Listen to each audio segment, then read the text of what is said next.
favorite Texas trucker. At least I hope I am. I'll turn the camera around here in a second. We'll take some road footage. I'm off here in Pennsylvania, and we're just crawling through these mountains here.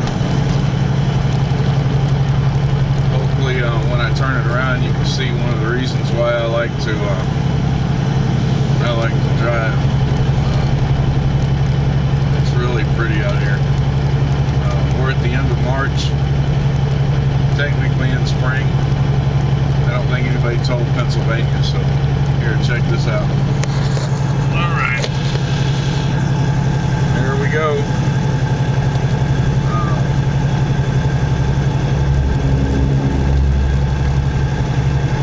I've been following this Stevens transport truck for about the last 20 miles or so. Either I'm hitting the hill like this when I try to go around him, or there's traffic coming and it's only a 2-lane road, so you know, I've just stayed behind him. I could be going a little bit faster right now if I had gotten around him, but it's just getting around him is a hazard right now, so I'm just going to stick right here where I'm at least for a little bit. But you can see that nobody told Pennsylvania it was springtime yet.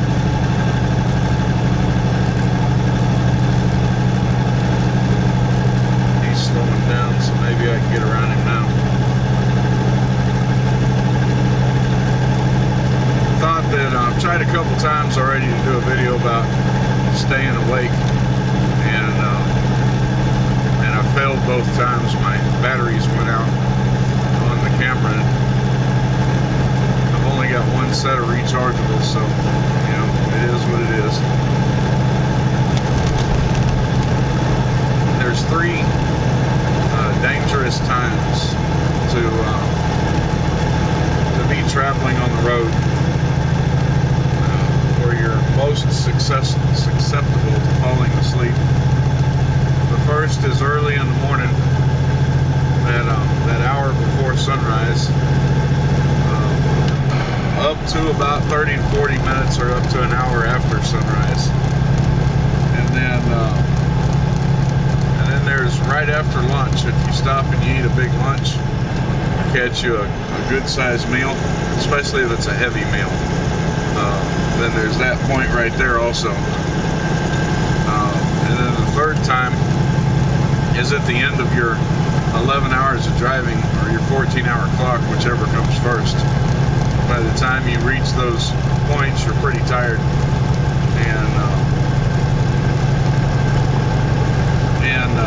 you know, you're susceptible to falling asleep if you're not careful. So the first stages of this are typically you know, what they call pattern driving or tunnel driving, and road hypnosis. Those are kind of 3 of the terms that are used for it. And you find yourself staring straight ahead, you know, not paying much attention. You might even be aware that you're doing it and just unable to look away. You know, that's kind of road hypnosis. Pattern driving is very similar, a little bit different in that pattern driving is when you're not consciously driving.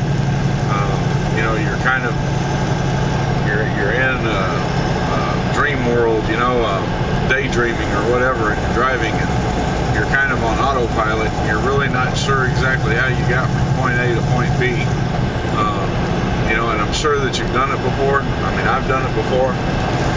It's dangerous because you're not completely in control, and your reflexes are not where they ought to be. And tunnel driving is very similar to both of them. You know, I mean, that's just kind of where you stare straight ahead. You're not looking at anything but the road directly in front of you. And any one of them can cause the same thing. I mean, you start what we call micro sleeping.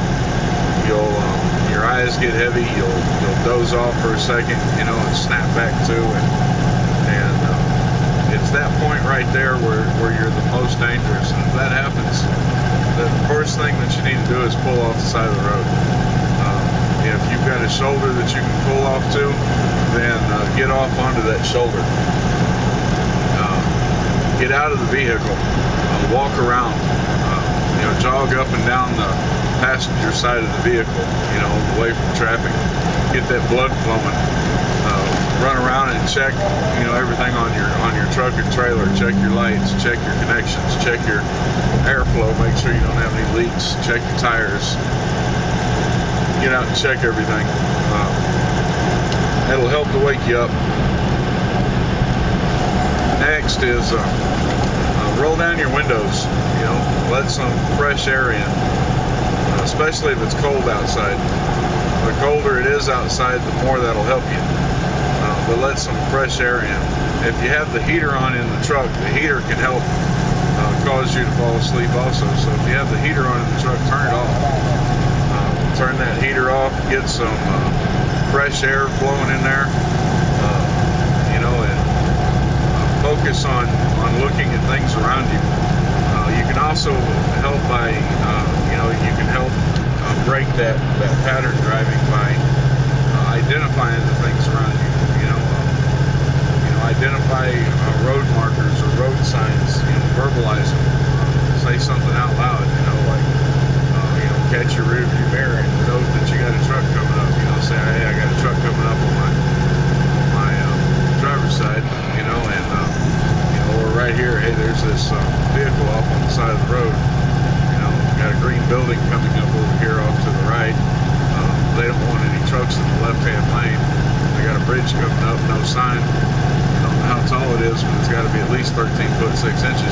Just talk to yourself. It may seem a little silly, and you may feel a little silly doing it, but what it does is it engages your mind, and it breaks that tendency to focus just on what's ahead of you and fall asleep. So that's one of the things that can really help keep you awake. I drive this early morning a lot, so I deal with this like every morning. Every morning I deal with this dangerous time between right before daylight, right before daybreak, and it can be pretty dangerous. And I've found myself nodding off, and I do some of these things. I'll pull off the side of the road. I'll get out of the vehicle. I'll walk around it. I'll spend a little bit of time outside, getting my blood flowing again. I'll pull into a truck stop, go in and get some coffee. Pilot's got this Intense Energy coffee, and they got these, they're like creamer cups, but instead of creamer cups, there's shots of espresso. Throw a couple of them in there. Makes your coffee pretty bitter, but it jacks you up on caffeine and it'll help wake you up. A lot of times, by the time you've gone through all that, gone in and maybe got fuel or gone inside and got you a cup of coffee and used the bathroom and looked around the store for a couple of minutes. By the time you get out, you'll be wide awake again. Another thing that you can do to kind of keep this from happening to begin with is to stop the truck every couple hours. Say you start at 3 o'clock in the morning, drive for 2 hours, stop the truck, get out, even if you don't need to stop it for anything. Stop the truck, get out, walk around, get back in it. It keeps your blood flowing again.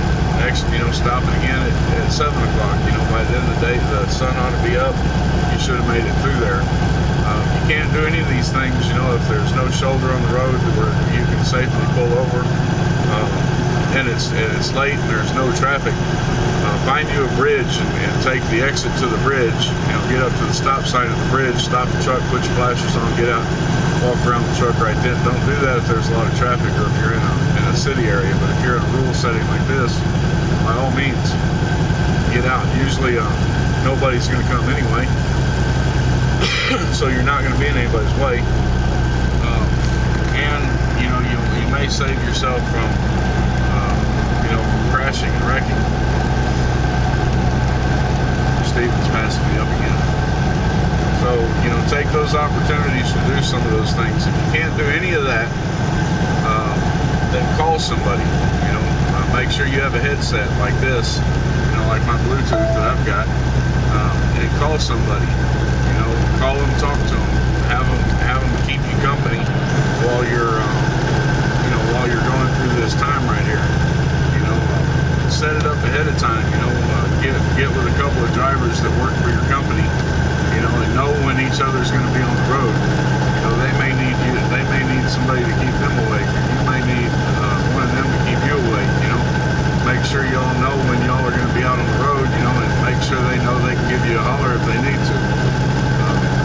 That may help you quite a bit in staying awake while you're out here. So anyway, those are just some tips.